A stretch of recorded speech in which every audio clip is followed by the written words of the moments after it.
Welcome to MSP Unplugged, Uncomplicated Cybersecurity from Cubed.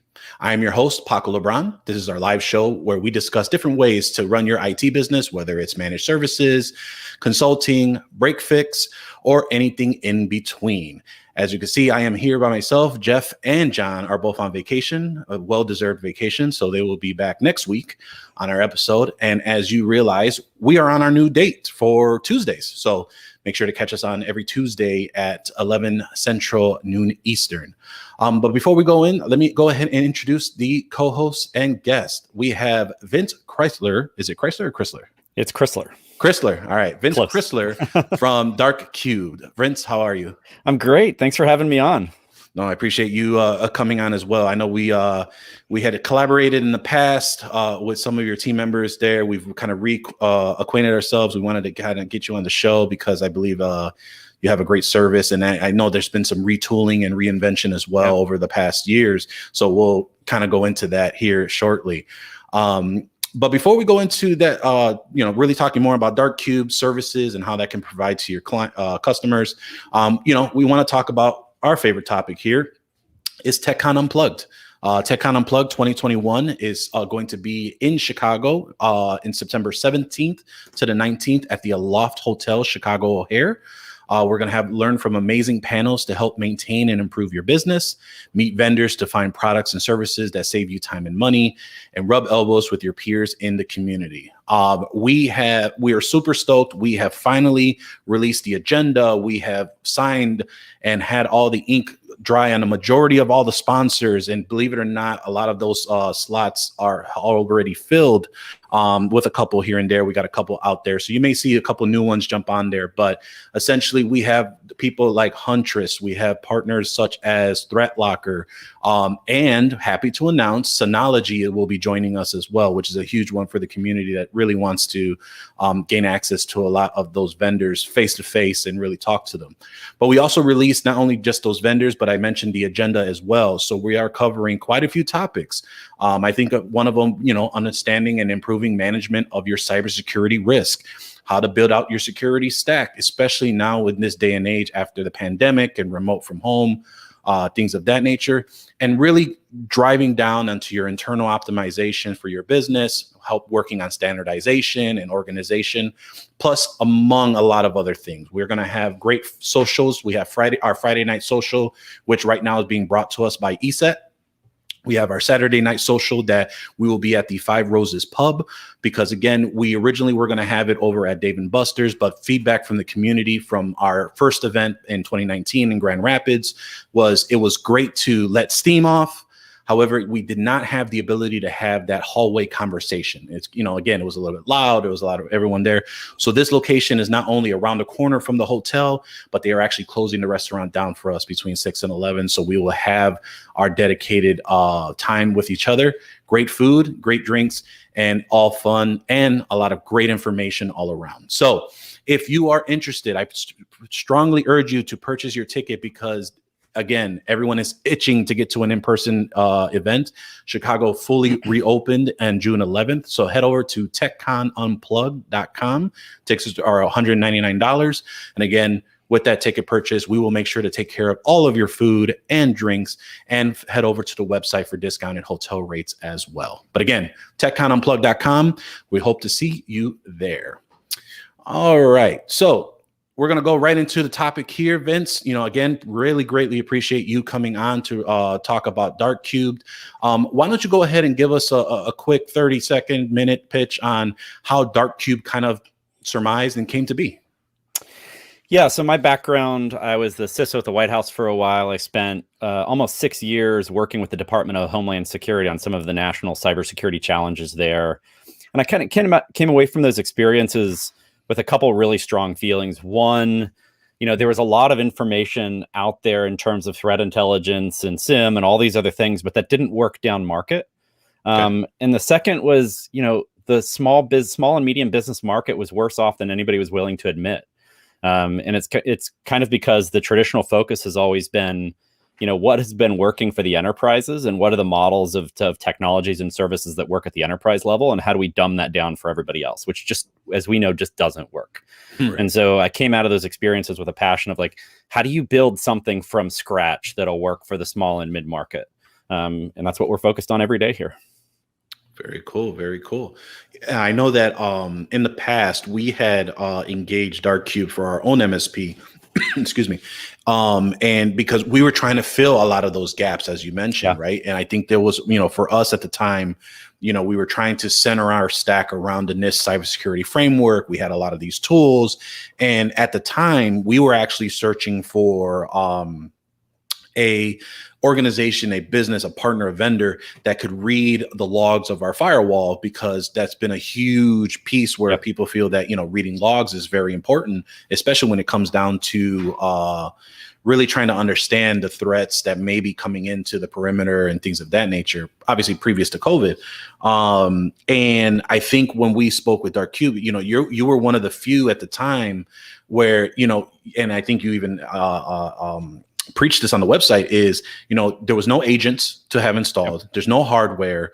It was really what you would want to enroll in as a true, I dare say SaaS product, to really understand how to get that going, where there were others that, have claimed to do the same thing, but you needed to download an agent or deploy a cloud version of an agent. And it wasn't truly, like you said, simplified in order to get what we need to achieve. And obviously we put a hold on that. COVID, everyone went home. So, we kind of go from there. But of course, during that time, obviously your company has also made some changes and reevaluated a lot of things as well. So why don't you go in a little bit on kind of what does Dark-Cube do, right?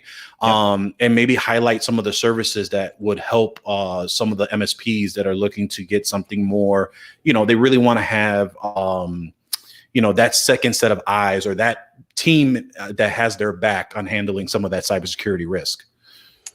Yeah. So, fundamentally, there's a mismatch in the market when you look at kind of SMB, SME, and, that mismatch revolves around lots of discussions and fear, uncertainty, and doubt around nation state threats, sophisticated threats, and 0 days, and all these other things, ransomware, which are all real things that are hitting the market. The challenge is, if you want to prevent these things at enterprise scale, you better be prepared to have hundreds of thousands of dollars and a big team.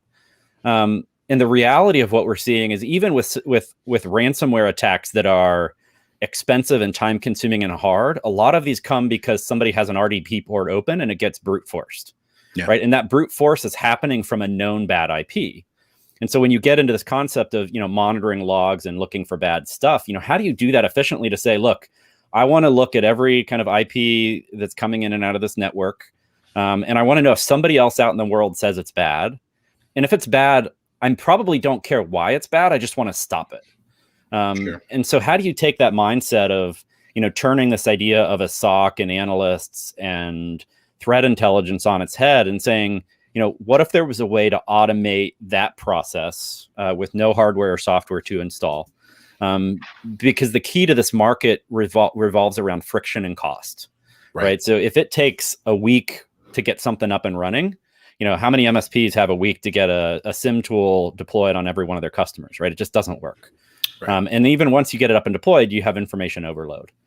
And the second revolves around cost, because, if you're supporting this broad market and your customer spending $500 or $1,500 a month on a service for you as an MSP, and they say, hey, I want to bring in security.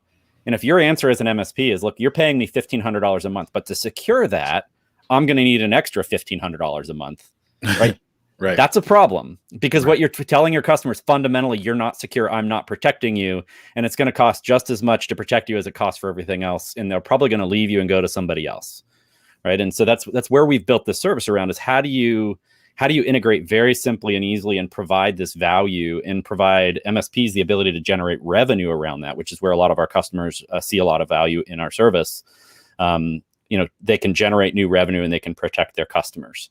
And kind of the low friction part, no hardware, no software to install, we make it really easy on our customers, but it's really hard on us, right? And so what we're doing is we're taking flows of data from most available firewalls in the market, and we're processing that data. So most firewalls in the market have the ability to send data out, either in the form of syslog or NetFlow.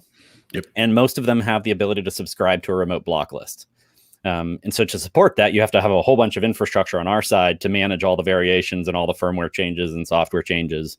But we're managing that behind the scenes for our customers. So in 5 minutes, they can configure a firewall and be done.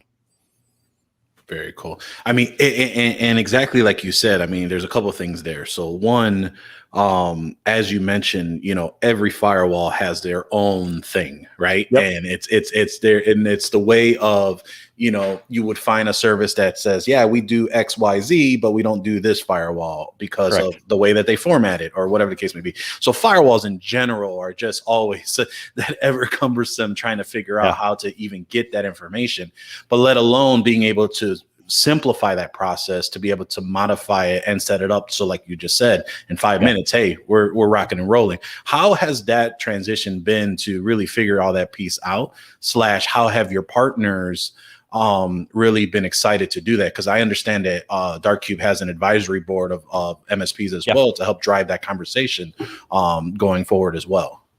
Yeah, we exist to take care of MSPs in the channel. That's our core focus. And if you're going to serve the channel, you better be having good advisors helping you kind of guide your product engineering and product development. So again, that's a key focus of ours. There are still some firewalls we don't support, and we have materials for that on folks, just because some firewalls just don't play nicely. Right. And some firewalls, some of these firewall vendors don't play. I wouldn't say don't play fair, but they have no problem sending an update in the middle of the night that dorks everything up, and you have to catch that and reconfigure it and prevent an outage for folks. But when you get this all nailed down, one of the examples of a firewall we support, and this had to require a custom integration, is the Meraki firewall. Merakis tend to be underpowered, and they don't have the ability to subscribe to a remote block list, and you have to configure the logging and integration stuff through their cloud interface. And so we actually have an API integration we've developed. And for one of our customers, they signed up a national nonprofit organization with 170 firewalls. And we were able to deploy support for 170 firewalls in less than a week, right? And so it's a pretty cool approach to be able to do that when you have these integrations in place. And so, we live every day. Our tech team is incredible. They're really customer focused, and we live every day trying to figure out how do we make life easier on our customers. Very cool. And then, so we've talked about network perimeter, right? Security and being able to monitor and look at that. Obviously last year kind of put a wrench in a lot of people's setups and understanding, and this mass rush to try and figure out how to protect the remote user. What has Darkcube done to really make sure to maintain the quote unquote perimeter and understanding what's kind of going on, or at least advising partners on how to handle a lot of these remote from work clients of theirs? Yeah, it's always been a part of our corporate strategy to expand into kind of remote workers, expand into cloud, expand into integrations with other products and services. So we've seen that as a 3 to 5 year strategy. And what we saw in COVID was an acceleration of that. People that insisted that there was no way specific jobs could ever be done remotely overnight are being done remotely, right? Right. Customers that said, I'll never move to the cloud, or I'll never get rid of my Exchange server, Hafnium comes out, and all of a sudden they're in the cloud, right? And so for us, we're in the process of gearing up for our next round of fundraising, which will happen in Q3, Q4. And a key part of that strategy is around cloud, mobile integrations, other partners, to make sure that we can continue to take the strategy of how do you keep security for this market as simple and frictionless as possible, but start to fold in other technologies and services into a single pane of glass. And it is absolutely not a part of our strategy to compete with SIEM, because we just think that's the wrong approach for this market. Interesting. Okay. Can you elaborate a little bit more on that? Because I think that, a big piece, and a lot of security advisors and things of that nature are mentioning SIEM, right? And SIEM is one of those big pieces of, you don't really know what's going on unless you implement SIEM in some way or shape or form. And I think that there are a lot of us that think, we're trying to do whatever is commercially responsible and best for our clients, right? Because from my understanding, and then just from some of the research, is that SIEM is just so expensive that to more be applied to an enterprise environment than it is to an SMB market. Can you give me a little bit more on like your philosophy, not so much the technology on SIEM, and kind of go from there? Yeah, I think it's a mature market. It's 15 years old. If you have a lot of money and resources, you're probably going to go to Splunk, right? Right. And you're going to take a ton of cost and eat it because you can. If you don't, you'll probably have some more development and tech resources and look at something like Elk Stack. They've done a great job of a mature stack. And then there are lots of products and services that integrate with Elk Stack, and there are some, a lot of other SIEM tools that are in the middle. I think fundamentally the challenge with that approach is it's driven by this idea of human analysts interacting with stuff, right? Yeah. And I think that is, what we're running into in security today is, we have a massive recruiting challenge, right? Everybody talks about the job shortage. Yeah.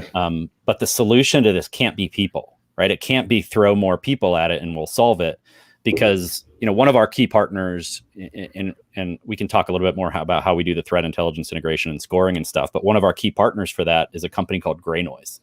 Andrew Morris, awesome founder, great company.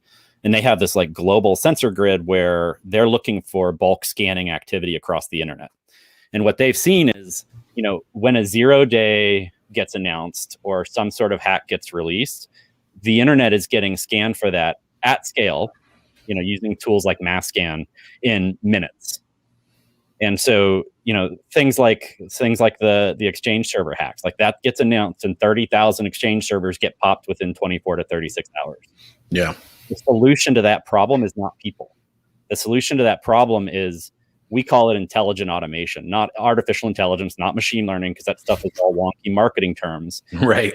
Saying, look, if people out there know there are servers scanning for 0 days, and those are scanning things on your network, you should block it and move on, right? And so that's our core focus here is, if you want to throw analysts at a problem and sift through data, because in some larger regulated industries or larger Fortune 500 companies that's required, go for it. There's great technology out there. But you've got to focus on the automation piece, and that's the only way we crack that nut for the small and medium businesses. Gotcha. And then as far as I know you mentioned the threat data analysis and threat intelligence. Are you looking at other sources outside of just the firewalls collecting from an MSP? Is there other information that they can volunteer to have some type of dashboard that kind of gives them that holistic view per se of that single pane of glass? Yeah, today in our UI, we show a relatively simplistic view, and we say, what's the threat score associated with this? And our threat scoring is a number 1 through 9. Okay. So if you think of a 3x3 grid where it says low, medium, and high threat, and low, medium, and high confidence, that's how we calculate 1 through 9. So a 9 is high threat, high confidence. A 7 is high threat, low confidence. And that approach is really powerful because it lets customers automate their response and reaction without really having to understand all the details behind it. And the way we calculate that score is kind of based on a 3-legged stool, where we look at, right now we're looking at over 60 sources of threat intelligence. We're integrated into a bunch of different services through APIs. We're integrated into Gray Noise. And so every IP that crosses your network, we're looking at, and it's kind of similar to reputation, but we think it works out better than reputation scoring, the way the algorithms work. Okay. So you kind of calculate a score.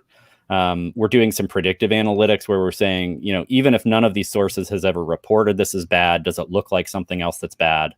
And then the final piece is we have a patent that was granted in August of last year for anonymization. And so we're doing this like real-time community anonymized data analysis to say, say some threat source tells us 8888 is a bad IP. A human analyst would know that's noise. How do you tell a machine that that's noise? Yeah. And the way you learn that is you say, what percentage of our customers have seen it how many times? And is it too noisy to pay attention to or not? And so like for an 8888 example, you'd say, well, if 90% of our customers have seen that 40 million times, either the entire internet's been hacked and the world's burning down, right, or it's a false positive. Sure. Yeah. Very cool. Very cool. Switching gears a little bit from the technology and talking more about, obviously your commitment to the channel and to the MSP space. I know that you, even on your website, without, no type of paywall or signature or whatever, you've posted like 3 resources on being able to explain how to, how to create, how to modify or set up your MSP website for cybersecurity offerings. How do you, work on writing an MSP business plan, and providing hard, actual, tangible task checklist, things that an MSP can do without even signing up for your service. So the fact that you're just doing that on your website, I'm curious on what you're offering to your partners to help bring your solutions and just their services and their business to market with their customers and their clients. Yeah, I think a lot of companies look at the channel as, this is a source of revenue for me, and as low as I can keep my costs in dealing with the channel, the better off I am. And so it's very transactional. And what we found is, relationships matter. You get to know the people at these managed service providers, and these are people that are trying to build their business. They're living in a really tough business environment. It's becoming commoditized. It's hard to recruit customers. It's hard to convince a customer that they need security, even if, they're actively being targeted by attacks. And so, our whole model in the channel is just, how do we partner and help? And, we're having discussions with customers now about like, let us help market your services to your customers and your potential customers, and include Darkcubed in that. How do we find ways to grow your business and grow ours at the same time? And by building relationships like that, we found, it's a much stronger relationship in the channel, and it pays off tenfold in terms of the quality of those relationships and where we can go together.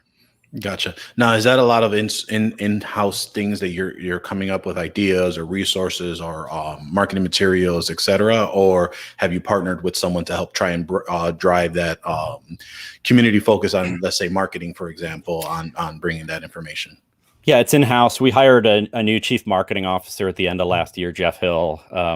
He came from Delve, which was acquired by SecureWorks, and has just done a really good job of kind of doubling down on the channel and taking care of folks. This year we stood up, I'd say it's a basic, but it provides the details and lots of resources for our customers, but a partner portal. We're not using some fancy technology, but we have a kind of a login and lots of materials in there for our customers to use. So unbranded materials that they can send out to their customers. And we're constantly in communication with the managed service providers we're working with to say, how can we help you? How can we help you grow your business?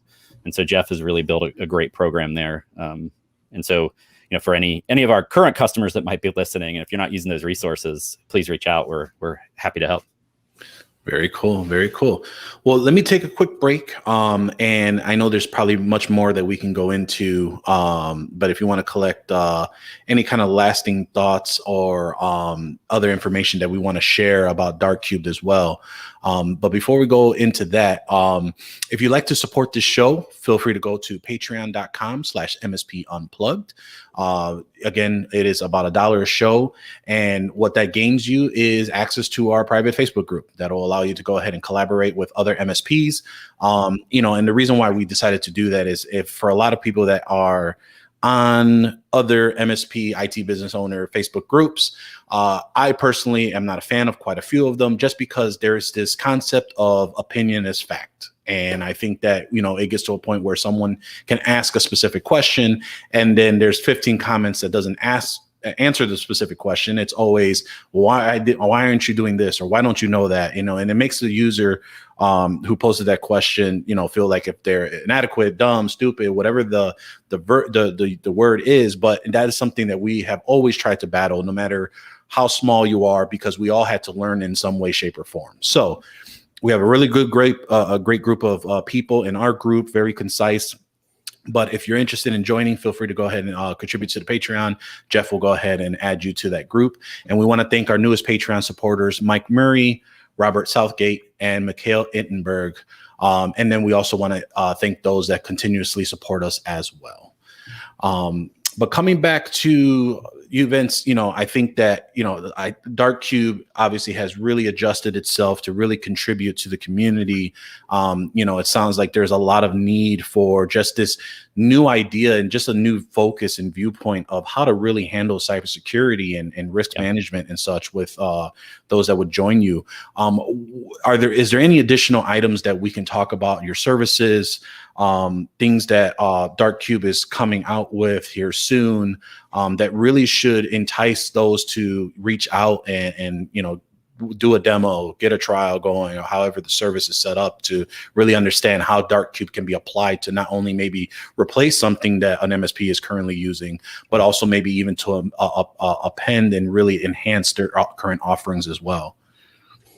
Yeah, and I think at the end of the day, we're really practical here at Dark Cubed. You'll never hear us say, we're the complete solution to the problem. There's no silver bullet. Yep. We do like to say, we're a good first step in security. Like if you can't do anything else, put in log aggregation and automated protection using threat intelligence to block those threats. And we've seen plenty of examples where ransomware attacks have been stopped just because of some very basic measures and some simple automation. I'm on the executive council for CompTIA for cybersecurity. And so one of those messages I like to carry to folks is, if you're a managed service provider and you're not incorporating security into your stack, you're behind the curve. It may sound self-serving as a cybersecurity vendor, but I don't care if it's us that you work with or anybody else. You mentioned Huntress at the beginning of this. There are a lot of great products and services out there, and there are a lot of great MSPs that are building security into their stack. And if you're not, you're behind the curve, because small and medium businesses are being targeted every day, and it's just devastating to these companies to have just even the smallest attack come through. I'm also on the Dark Cube's participating, and I'm on the executive council for the CompTIA ISAL. So if you haven't heard of that CompTIA information sharing and analysis organization, MSPs can join. If you're interested in being a part of that, as a partner of the CompTIA ISAL, we have some free memberships we can give away. So we'd be happy to contribute those if somebody reaches out to us to get you a part of that community. It's a great source for some threat information and sharing on vulnerabilities and other attacks that are happening within the community. And then I guess the final thing I'd add in is, there's a trend, given my background, obviously at the White House and the DoD, there's a big trend in the community now around the Cybersecurity Maturity Model Certification, or CMMC. So if you're an MSP or an MSSP with customers that are doing work for the DoD, there's this maturity model certification that they have to go through. And the plug for us is there's two parts of this. One, there are a number of security controls within CMMC and 800-171 that we help meet at a really great price point. So if you're looking on those sorts of programs, give us a call and we can talk about it. And second, we're actually being funded by the DoD. They're paying for licenses for defense contractors. So if you're a DoD if you have customers that are DoD contractors, and they're in a program called the DIBS CS program, which is for cleared defense contractors, they can get Dark Cubed for free. So reach out to us and we can get you some more information on that as well. Very cool. And I think, to drive it home really is you said it best. And, and I was one of them, and way back early on, that decided security scares the heck out of me because there's so much liability in that. Yeah. I just don't want to have no problem. But unfortunately, it's coming to us. That's just what it is. This is where we are. And, I don't think that I would be able to say confidently, hey, we can provide some type of opinion about security if not for our partners and our vendors that we partner with, right? And being able to understand that, hey, you don't need to know everything, but you need to make sure you have a great team, great partnerships with vendors. And that's what we always preach here, or not preach, we really boast about here is, as much as MSPs want to get something for nothing, there is a two-way street with your vendor partnership. As much as you want to get the love from a vendor, we have to reciprocate back in supporting the services and supporting them, because they're not doing it for free, right? So it's the same thing as, there's a lot of great programs, there's a lot of great there. So, referrals, reviews, and just being a great partner, because, if you're crappy to your vendor, it's the same way as a customer being crappy to you, and it's just not fun all the way around. So something I want to drive home is that you don't need to know everything. Something that John Dubinsky says is that if there's one thing I know, is that I don't know everything. And with that, partnering with your vendors and having a great partnership is so key. But with that, Vince, I really appreciate you coming out today. If people wanted to find out more about you, or any of the information that you had spoke about today, we'll collect all the links and contact information and put it in our show notes on the YouTube and the audio podcast as well. But if someone wanted to reach out to you or to the business, what's the best way for them to reach out? Yeah, darkcube.com is our website. Connect with me on LinkedIn. I'd love to hear from you. Vince Crisler on LinkedIn. There aren't many of us, so it's pretty easy to find me. But yeah, I'd love to hear from you, love to connect, and love to find ways to help you out. Cool. And again, I really appreciate you coming out today. And as everyone knows, as I said earlier in this episode, come join us now every Tuesday at noon Eastern, 11 Central. Watch live and hang out in the chat room on youtube.com/MSP Unplugged. Subscribe and hit that notification button so you never miss an episode. And now you'll know when our new time that we will have, or use your favorite podcasting app to take us wherever you go. Again, we've said this in a couple of the episodes before. As you all know, when we rebranded from Computer Repair Podcast, we had switched feeds about 2 years ago. So we have been made aware that a lot of our listeners are just watching us on YouTube and didn't realize that you have to resubscribe to the podcast because it is a new feed. So you want to go over to MSP Unplugged on Apple Podcasts, Spotify, Amazon Music, wherever you're listening for your podcasting needs, and you'll be able to find us there. Thank you all again for listening, and we will see you next time on MSP Unplugged.